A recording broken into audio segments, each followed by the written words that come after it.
Continuando, então, o nosso painel 2 é Bonde São Paulo, mobilidade inteligente para uma nova dinâmica urbana no centro de São Paulo.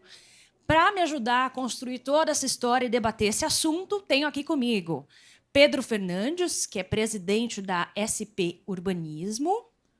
Pedro está aqui conosco. Por favor, Pedro.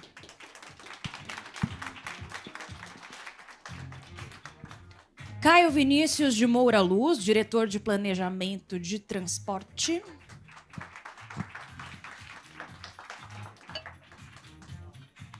E Dana E. Fernandes, City Influencer.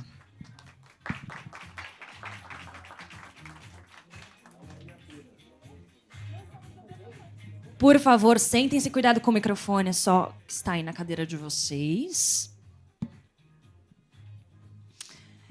Bom, mais uma vez, muito obrigada pela presença de cada um de vocês. Muito importante a gente parar pessoas que vivem, né, realmente, pesquisam, estudam não só a cidade de São Paulo, como mobilidade e urbanismo, para a gente poder falar exatamente como foi o primeiro painel, de onde estamos vindo e para onde vamos. Então, eu queria começar com vocês com uma pergunta geral. A gente sabe que São Paulo tem trazido grandes projetos de transformação para a mobilidade e tem servido como exemplo. Então, na visão de vocês, qual que deve ser o papel, de fato, da mobilidade inteligente quando a gente fala na reconstrução da centralidade da cidade de São Paulo? Porque é um tema que a gente tem debatido em várias questões, né? Segurança pública, a gente, inclusive, Pedro estava junto conosco no primeiro talk que nós fizemos sobre a cidade de São Paulo, e a gente trouxe exatamente isso. São muitos aspectos, né? Hoje a gente vai focar na mobilidade. Então, queria que vocês trouxessem, a partir da realidade de cada um de vocês, qual que é esse papel da mobilidade para trazer as pessoas novamente para o centro, reviver esse centro. Por favor, Pedro. Bom, primeiro, bom dia. Obrigado mais uma vez pelo convite. Obrigado, Caio, Danaê, também por estarmos juntos aqui. Acho que vai ser uma conversa muito boa. E eu acho que é interessante, né? No primeiro debate do Metrópolis, a gente falou muito sobre o centro de São Paulo, né? E a gente, hoje, aqui falando sobre mobilidade.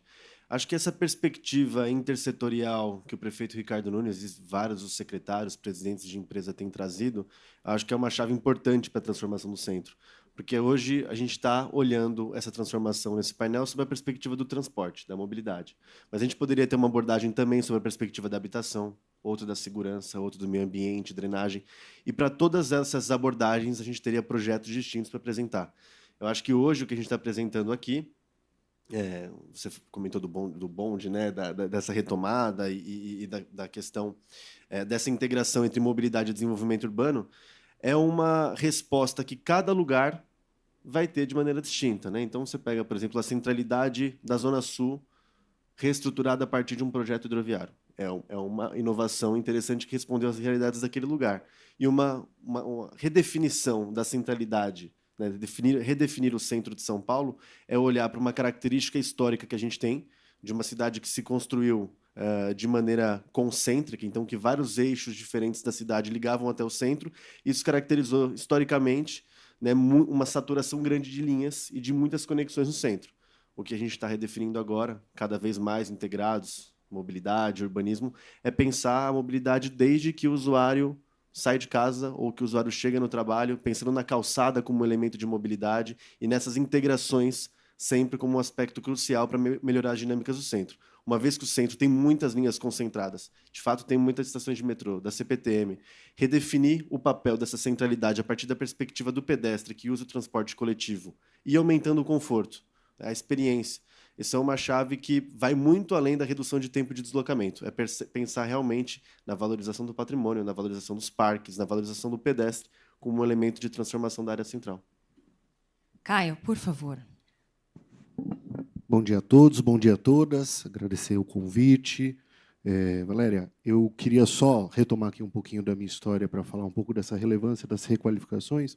Eu estive subprefeito em 3 regiões aqui da cidade de São Paulo, Vila Prudente, Piranga, Lapa, tive também secretário executivo das subprefeituras e pude acompanhar o quanto essas ações que o poder público de requalificação na ponta impacta a vida das pessoas, seja a dignidade das pessoas, a habitação, que o nosso secretário adjunto Rafael está aqui, ele pode trazer essa realidade, seja na zeladoria, seja na questão da limpeza pública, urbana, e agora, hoje, a gente falando aqui da mobilidade e trazendo essa realidade para o centro da cidade de São Paulo. O centro que é um polo atrator de viagens, são mais de 450 mil todos os dias aqui, das quais 25% delas são feitas somente com ônibus, e 35,5% delas com algum tipo de integração e terminando muitas vezes no trilho, o que mostra o nosso desafio de pensar a mobilidade aqui na região central de forma integrada, e aí, quando a gente vai falar do Bonde de São Paulo, a gente envolver e discutir a SP Urbanismo, a SP Trans e todas as áreas da cidade, pensar isso de maneira conjunta. Mas eu queria aproveitar essa fala para falar um pouco dos nossos desafios de pensar esse sistema, né? O secretário Celso Caldeira falou muito bem aqui das nossas mais de 1.300 linhas, dos nossos mais de 13 mil veículos, e eu poderia acrescentar isso, os nossos 21 mil pontos de parada que a gente tem na cidade, o nosso desafio de chegar em todas as pessoas aqui na cidade de São Paulo. Hoje, 96% da nossa população tem um ponto de ônibus até 300 metros da sua casa. 96% das pessoas da cidade, então, conseguem acessar aí o transporte público, transporte coletivo, os ônibus da cidade de São Paulo. Mas é muito desafiador. E aí a gente vai falar de novo do centro, quando a gente pensa o seguinte: 9,7 milhões de veículos são registrados aqui na cidade de São Paulo. Para a gente ter uma ideia, a cidade mais populosa do país, que não é São Paulo, não tem 9 milhões de pessoas. É o Rio de Janeiro, com cerca de 6 milhões. Então, isso é um pouco do desafio daquilo quando a gente começa a discutir e vai falar dessa requalificação, vai falar da mobilidade como protagonista desse processo, e que a SP Trans, aí, liderada pelo nosso presidente Vitor Hugo, vem junto com a SP Urbanismo, junto aí, e liderado pelo prefeito Ricardo Nunes, pensando aí como fazer essa requalificação do centro. Danae, por favor. Estou muito feliz de estar aqui.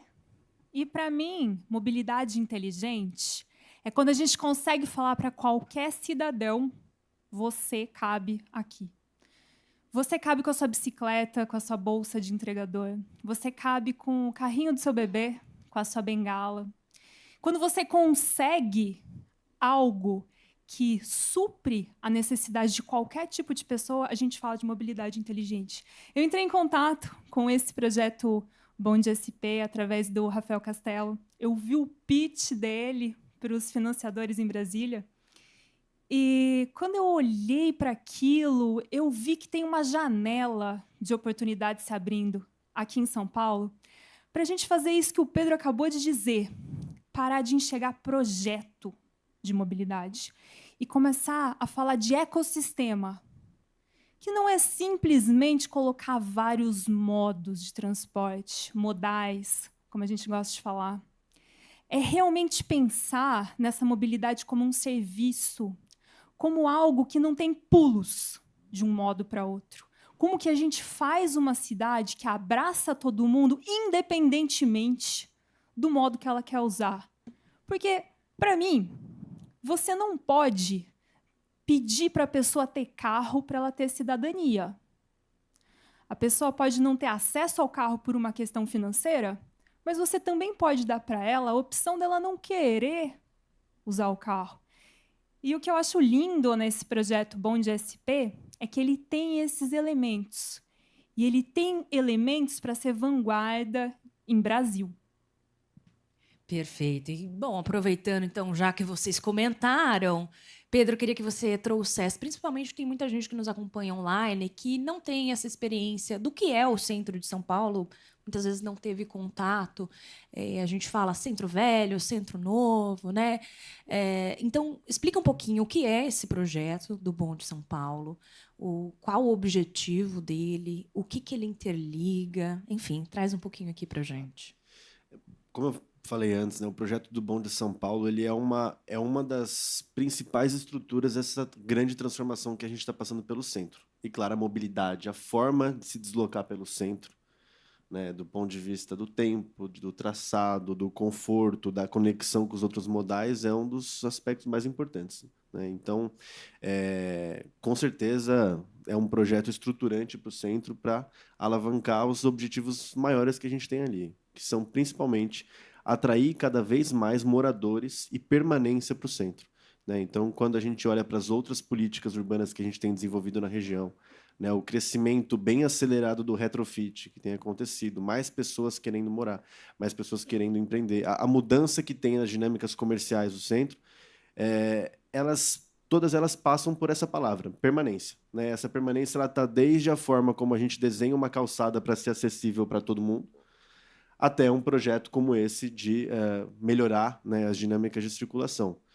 E aí o projeto do Bom de São Paulo ele foi baseado, o traçado, né, muito baseado, de fato, de trazer essa integração intermodal cada vez melhor e cada vez mais apropriado para a escala do pedestre, para superar algumas barreiras físicas que a gente tem no centro, embora a gente fale dessas definições, né, como você disse, centro velho, centro novo, Campos Elíseos e Bom Retiro também são centro, o Brás também é centro, essas definições às vezes mudam.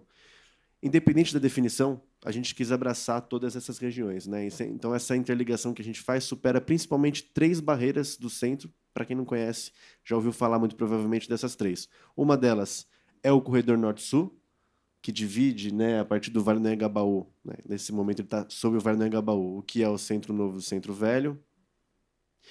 A Avenida do Estado, que para algumas pessoas já começa a dividir o que é a chegada da Zona Leste pelo Brás e o Centro Velho ali na região do Mercadão, 25 de março.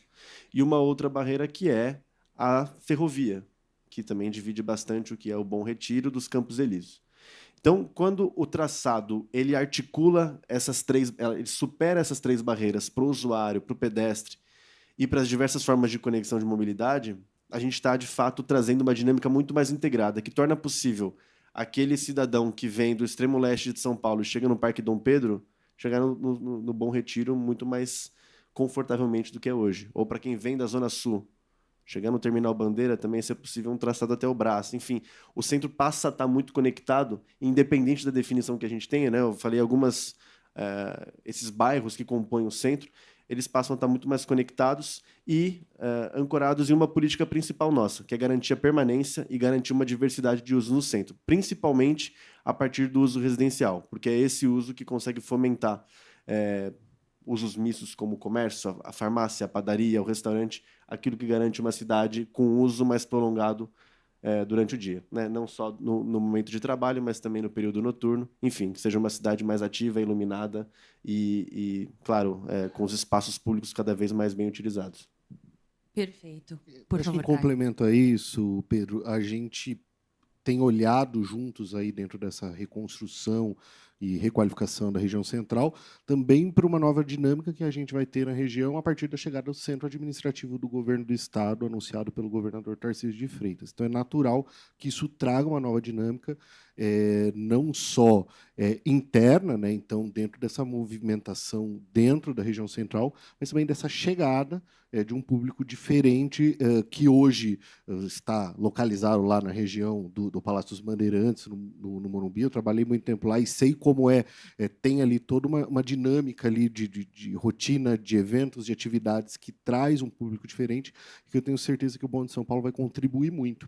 A gente, na SP Trans, se debruçou muito nesse último período em cima daquilo que o projeto que a SP Urbanismo nos trouxe, aí pensando nessa requalificação, e entender qual seria o impacto nas linhas de ônibus que a gente comentou. Então, das nossas 1.300 linhas, tantas e tantas serão impactadas positivamente ou não aí com a chegada do Bom de São Paulo. Para a gente ter uma ideia, 99 delas, de fato, tem algum impacto ali direto com a chegada do Bom de São Paulo. Dessas, 65 com certeza vão ter alguma alteração, seja um cancelamento, seja uma mudança de trajeto, mas isso é para tornar complementar, de fato, a nossa rede de transporte, entendendo que o bonde ele traz uma nova realidade para a região central. Só o centro administrativo são mais de 20 mil pessoas. Né? E aí, de um lado, né, o centro administrativo do projeto, e de outro a gente tem, por exemplo, o Parque Dom Pedro, que passa a ser também um grande atrator, né, um destino cada vez maior para o centro da cidade, do ponto de vista ambiental, lazer, eventos. Enfim, são vários projetos estratégicos que passam a estar articulados por meio do projeto também. Não só o que é existente, mas também o que vem por aí. Caio, você também trouxe essa questão da intermodalidade, a importância, né, da gente ter uma cidade, o Pedro também comentou um pouco, uma cidade efetivamente conectada, né, entre os modais. Queria que você trouxesse um pouco da importância do bonde de São Paulo estar interligado com esses outros modais. A gente, nesse estudo que fez, eu comentei dos 35,5% de pessoas que já utilizam a forma de integração aqui no centro, quando se movimenta aqui, e a relevância que isso teve, inclusive nos estudos, Valério, quando a gente entende a política tarifária alinhada aí do que a gente tem hoje com o bonde de São Paulo que virá, porque a gente depende dessa integração, ela precisa ser incentivada, como ela é hoje no nosso sistema de transporte, e repito, temos esses desafios que a gente trouxe. Então, número enorme de veículos na cidade. A gente precisa reforçar a priorização do transporte, apesar de São Paulo ter hoje mais 700 quilômetros de faixas com priorização, que daria mais ou menos daqui à prefeitura de Florianópolis, mas que isso ainda representa só 3% das vias da nossa cidade. Então, a gente poder tornar o transporte cada vez mais atraente, e acho que na última conversa que a gente teve aqui no painel que o secretário Celso teve, alguém falou bastante disso, talvez o secretário Baldi tenha falado disso, mas tornar o transporte público atraente é o grande desafio. E eu não tenho dúvida que essa integração entre os modos é parte preponderante para que a gente consiga atingir isso. Perfeito. Danaê, você trouxe um pouquinho na sua fala, Pedro também, sobre esse espaço de estar, esse espaço de se sentir acolhido, de querer não só ir lá trabalhar, resolver e voltar para casa, mas querer permanecer, querer ir para algo cultural, chamar alguém que esteja talvez fora do centro para ir para o centro, te encontrar. Queria que você trouxesse sobre o aspecto da mobilidade, que é o nosso tema central aqui hoje dos painéis, como que isso pode corroborar para que se torne cada vez mais um centro acolhedor, um centro vivo. Veja, o principal objetivo das grandes metrópoles hoje é atrair as mentes brilhantes para si. Pessoas muito talentosas que fazem a economia girar. E aí a gente tem, do outro lado, como é que a gente compatibiliza um espaço que atrai pessoas brilhantes sem expulsar quem já está lá. O que eu vejo do bonde de São Paulo é que o entorno é algo que tem um papel central no sucesso dele. Seja o veículo inicial por trilhos, ou seja o sem trilhos, e vou falar que o sem trilhos tem ainda mais essa questão do entorno. Como que a gente faz uma cidade que acolhe, então, essa população que economicamente é muito promissora, mas compatibiliza com os antigos moradores? Porque se você faz uma regeneração urbana sem pensar numa política de permanência, a gente está fazendo uma especulação com nome bonito, né? Então, não é possível fazer isso de uma vez só. É preciso pensar, como Lerner falava da acupuntura urbana, quais são os pontos que precisam ser ativados para que isso seja compatibilizado ao longo do tempo. Eu vejo que o bonde SP é um processo. Ele não é simplesmente uma obra. Para mim, ele precisa fazer parte de um ecossistema para que ele funcione, mas que o que me interessa mais é o que vai acontecer não dentro do bonde, mas o que vai acontecer fora desse bonde. O que ele vai trazer para São Paulo e, consequentemente, o que São Paulo vai propor para todos os municípios brasileiros para usar isso como case.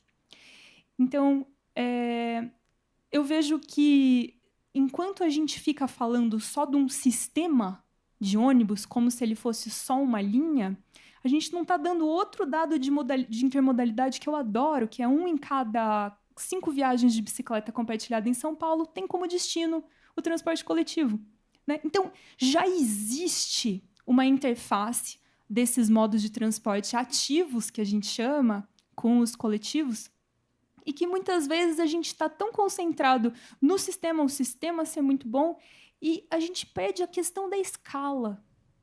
Parece até contraditório trazer a palavra micro nessa discussão. São Paulo, com todos os seus números grandes de dinheiro, de população, de tamanho, mas a questão para mim, Vanessa, é como que São Paulo pode ver a importância na microescala. E aí, o centro vai ser um sucesso. Perfeito. Pedro, eu gostaria de já puxar o gancho aqui. A gente está falando desse projeto porque ele é diferente do que a gente está acostumado, né? A gente trouxe, inclusive, no talk anterior, o Aquático SP também, né? Que são maneiras diferentes de você encarar a mobilidade dentro da cidade, que são infinitas. Mas eu queria que você trouxesse, porque é isso, quando você apresenta um projeto desse, muita gente torce o nariz, muita gente faz, mas será? Como que isso vai dar certo? Mas por que só um? Vai pôr ali, vai ficar ali? Como vai ser isso? Muitas dúvidas surgem, mas principalmente dúvidas técnicas, né? De inovação tecnológica, de viabilidade econômica, o impacto urbano. Queria que você trouxesse como tem sido esse diálogo e como que isso pode mudar a dinâmica como um todo quando a gente apresenta esse tipo de projeto. Desde o começo do projeto, acho que a Secretaria de Governo teve o cuidado de criar, né, desde o começo, um grupo de trabalho intersecretarial, que algumas pessoas às vezes torcem o nariz, né? Mas por que a gente vai... A Secretaria de Desenvolvimento Econômico vai falar com transportes, com a CT, com urbanismo, com drenagem? Por que aconteceu isso? Foi a nossa preocupação desde o início foi que o projeto nascesse intersecretarial, né? Então, acho que essa preocupação ela foi fazendo com que o projeto fosse ficando maduro a cada momento. É claro que no momento final, a participação da SP Trans, está aqui o Vitor, que desde que chegou, entusiasta do projeto, tem pensado em cada detalhe, o Caio, etc., pensando nas demandas, as linhas existentes. Porque uma coisa é a gente pensar esse traçado colocado numa tábula rasa, né? Outra coisa é a gente olhar a operação, como ela está acontecendo hoje, cada detalhe. Você mudar o ponto para um usuário, para aquele usuário vai fazer muita diferença, né? E é só quem opera um sistema complexo como a SP Trans é que tem capacidade de, no detalhe, né, ir esmiuçando o projeto para chegar nesse aprimoramento que a gente teve. Então, essa torcida de nariz inicial, eu acho que cada vez mais ela tem sido diluída por uma qualidade técnica realmente das equipes da prefeitura, todas elas olhando com muito cuidado. De fato, a CT, aliás, a CT completando 50 anos hoje, né? Ou essa semana, hoje, né? 50 anos hoje a CT. A CT olhando cada lugar que o traçado passava com o sentido oposto. Enfim, a gente tem muitas preocupações técnicas que foram sendo sanadas ao longo do tempo. Não é rápido e não é simples, porque não pode nascer de uma secretaria só. Eu acho que, nesse caso, foi até positivo que ele começou no urbanismo, né? Porque o urbanismo ele é um pouco mais generalista. E, sendo um pouco mais generalista, ele permitiu receber subsídios de todas as pastas possíveis. Então, acho que o projeto nasce realmente como algo... Nasce, se desenvolve, agora está chegando num processo quase que final de maturação, como um projeto da prefeitura como um todo, né? Eu acho que você mencionou na sua fala Aquático, essa torcida do nariz que teve também. Eu acho que é natural que inovações elas tem algumas resistências iniciais, mas a sociedade como um todo ela vai estar preparada para ir assimilando aos poucos as mudanças e usar o melhor, né, do que está vindo de integração, o que está vindo de desenho urbano ao redor dessas estações para melhorar o centro de São Paulo. Eu ia complementar o Pedro dizendo que para fazer política pública é preciso de coragem, né? E o prefeito Ricardo Nunes ele teve coragem quando ele lidou com o Aquático, que hoje é um sucesso. A gente completou aí, fez aniversário agora no mês de maio do Aquático, com mais de 1 milhão de passageiros transportados, impactando a vida de milhares de pessoas que antes demoravam 1h20, 1h30, num trajeto que hoje ela faz em 17 minutos. Mas talvez lá atrás, quando se falou em ter uma embarcação na nossa represa, alguém achou que não fazia sentido nenhum, né? E ele teve coragem lá atrás, ainda como vereador, quando ele conseguiu incluir isso na legislação municipal, depois já como prefeito, colocar isso em prática aí, e iniciar a operação do nosso aquático, que é um sucesso, que a SP Trans hoje opera, lida com essa operação com muito carinho. E agora, quando a gente vai falar do bonde, a gente vai discutir também a tecnologia, a gente vai discutir, é importante a gente falar que a tecnologia, inclusive, do modal de transporte, ela não deveria e não é o que define como que a gente vai fazer o transporte, se o contrário. A gente precisa entender qual é a demanda, a gente precisa entender qual é a característica do território, a gente precisa entender quais os objetivos daquele projeto, que nem sempre é só mobilidade. Como a gente acabou de falar aqui, a mobilidade, é óbvio, tem um protagonismo gigante nesse assunto, mas a gente está falando de um projeto de requalificação da região central da maior cidade do hemisfério sul do planeta. Então, não é simplesmente falar qual é a tecnologia de transporte. A tecnologia ela é uma consequência de todo esse diálogo intersecretarial, como disse o Pedro, mas que não é só também dentro da secretaria. Um espaço como esse que a gente está hoje, conversando com a sociedade, de algum modo. A gente está sendo transmitido aí, e quantas vezes a gente fez isso ao longo desse período, e que fez com que esse projeto fosse ganhando aí um caráter de política pública de fato. Então, eu acho que queria reforçar essa necessidade dessa coragem para implantar projetos de inovação, como é o caso desse. Caio, já aproveita e continua com o microfone. Porque eu queria puxar o gancho do que o próprio Pedro falou, dessa questão dos desafios da viabilidade mesmo operacional durante o planejamento, né? Porque a gente está falando do centro de São Paulo, tem diversos fatores ali, inclusive físicos. Queria que você compartilhasse um pouco para a gente de como tem acontecido esses estudos, para que não haja um comprometimento aí de quando a gente fala de fluidez, de integração, eficiência do sistema como um todo. Eu costumo contar que no dia 28 de setembro de 2025, que foi ano passado, a gestão do prefeito Vitor Hugo ela implantou as linhas Paulistar.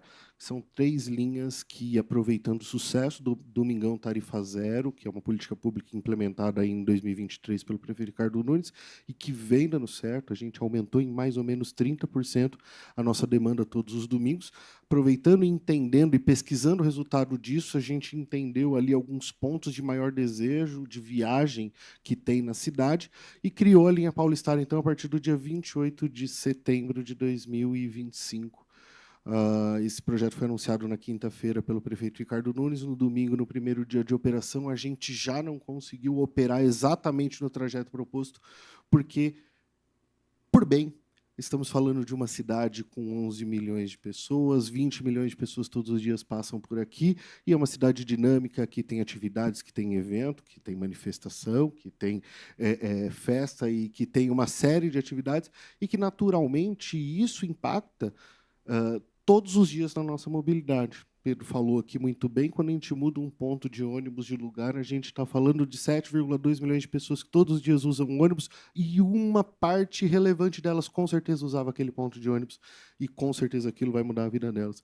Então, de fato, comentei então um pouco sobre as linhas que a gente estudou ao longo desse período, todo o impacto. Eu falei das linhas, mas isso aí por trás também tem o estudo de todos os terminais da região central, que a gente precisou entender, inclusive com a chegada do centro administrativo, a mudança do terminal Princesa Isabel lá para a região da Luz. Então, tudo isso foi considerado e, de fato, é um grande desafio, mas é um desafio que vale a pena dentro desse processo de requalificação da região central da cidade. Perfeito. Danae, você que é uma grandíssima pesquisadora de cidades, de para onde estamos caminhando com as cidades pelo mundo, queria que você trouxesse referências, seja Brasil, seja mundo afora, de quando a gente fala em mobilidade, do que, de repente, já aconteça lá fora e possa ser trazido aqui para São Paulo, e o que já tem acontecido aqui em São Paulo, porque muitas vezes eu sempre trago, né? A gente fala da síndrome do cachorro caramelo.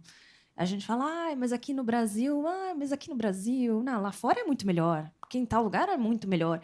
E a gente esquece que, muitas vezes, tem muitos olhos do mundo lá fora olhando para a gente aqui, servindo como exemplo. Então, eu queria que você trouxesse um pouco disso, de tudo que você pesquisa, que você fala, que você tem como referência, do que tem lá fora que, de repente, poderia funcionar como modal sustentável aqui em São Paulo, e o que já acontece aqui, que, de repente, até outra cidade lá fora esteja copiando e a gente nem sabe.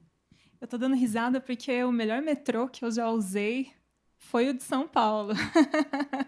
Sei que Tá vendo existem só? E muitas vezes a metrôs asiáticos que talvez sejam até melhores, mas quando a gente compara com a Europa, assim, o metrô São Paulo é fabuloso, na minha opinião. Temos, sim, muitas cidades no mundo. Vamos falar da Anne Hidalgo, de Paris, né, que foi assim a prefeita que fez muitas mudanças em Paris. A gente sempre fala do Penalosa na Colômbia. Acho que a gente tem exemplos até do meu estado, o Jaime Lerner, paranaense, eu sou de Londrina, mas não tenho referência em relação à escala de São Paulo. Acho que o que São Paulo faz, o Brasil inteiro vê. E eu não tenho certeza se vocês paulistanos sabem disso.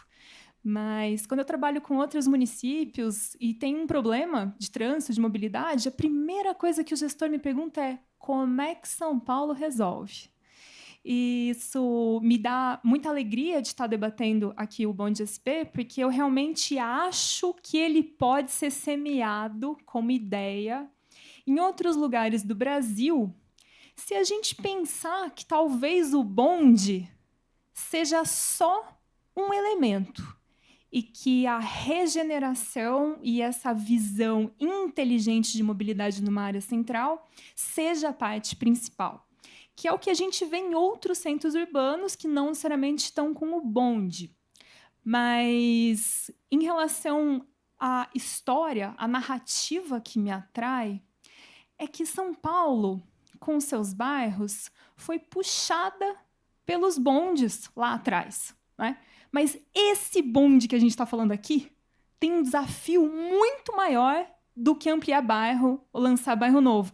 Ele está reconectando aquilo que foi fragmentado, que é exatamente essa narrativa que as outras cidades do mundo de grande porte estão tentando resolver.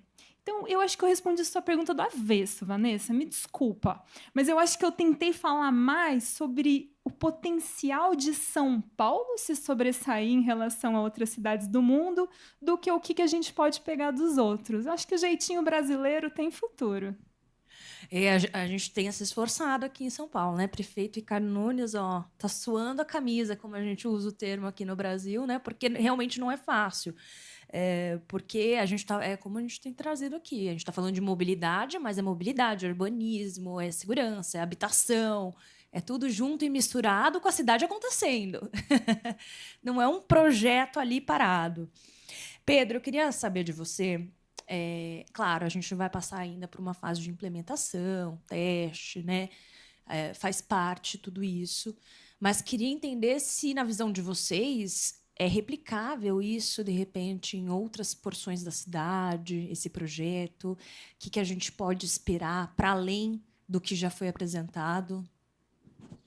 Eu acho que, como eu falei, a gente demorou para chegar no estágio que chegamos, né, de maturação do projeto até o momento. E com certeza, os 12 quilômetros iniciais de linha, que se a gente desdobrar nos dois sentidos, a gente chega aí em 18, 19 quilômetros de linha, a gente vai ter capacidade de monitorar, né, com muito cuidado todos os resultados que são decorrência do projeto, todos os impactos que são decorrência do projeto. Também ver algumas características da operação, né, Caio, né, Vitor? Ver com calma todos esses resultados para poder, aí sim, dar uma escala maior, pensar em outros lugares.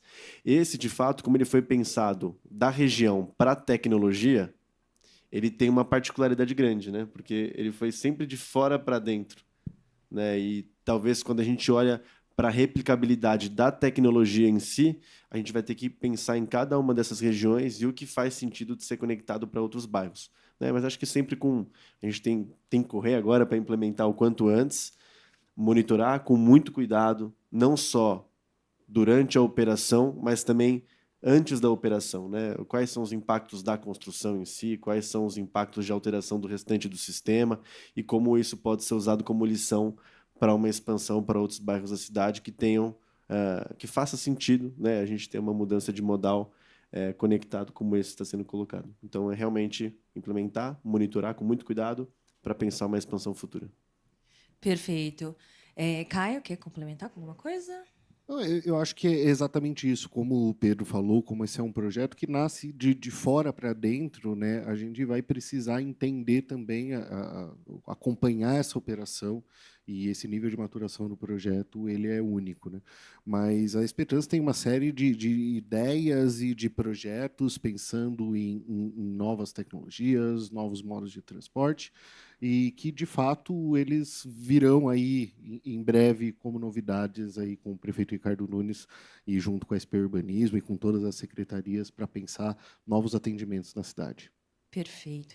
Para a gente encerrar, uma pergunta final, eu peço só para vocês serem um pouco mais breves. Eu queria falar de legado. Queria que vocês dissessem, de uma maneira breve, e aquela pergunta um pouco menos técnica que eu gosto de fazer no final, o que vocês acreditam que possa ser um legado do bonde SP, não só para a cidade de São Paulo, mas até como uma referência Brasil afora? Danaê, pode começar, por favor. Para mim, o legado é a mudança de comportamento.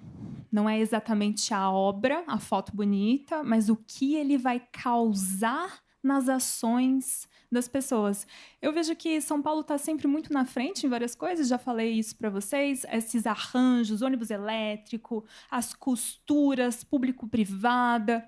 Mas São Paulo está para trás em algumas coisas, até na questão de micrologística, que deixa isso como problema de mercado, né? E eu vejo que pensar isso para o centro pode ser um legado de começar a falar de MaaS, né? De Mobility as a Service. E eu consigo afirmar que vocês são a única prefeitura do Brasil que eu tenho certeza que tem capacidade técnica para fazer isso. Olha só, ficou em cargo de vocês, sentiram, né? Por favor, Caio. Aumentou, né, o nível de responsabilidade. Mas eu acho que o legado é exatamente, acho que um pouco do que a gente falou aqui todo o tempo, essa integração entre todas as áreas da prefeitura nessa discussão de um projeto que não é um projeto de mobilidade, que não é só um projeto de urbanismo, mas é um projeto de cidade, de transformar a cidade, de olhar como você quer enxergar essa nossa cidade, e não é qualquer cidade, como eu disse, a maior cidade do hemisfério sul do planeta, e como eu quero enxergar ela ao longo dos próximos anos. Então, esse legado que passa então por essa discussão entre os setores da prefeitura, sob a liderança do prefeito Ricardo Nunes, mas também todo esse tempo de maturação e diálogo com a sociedade que faz com que a gente possa chegar agora tão perto de poder falar em breve de uma implantação desse sistema. Eu acho que esse é o grande legado que a gente deixa para a cidade.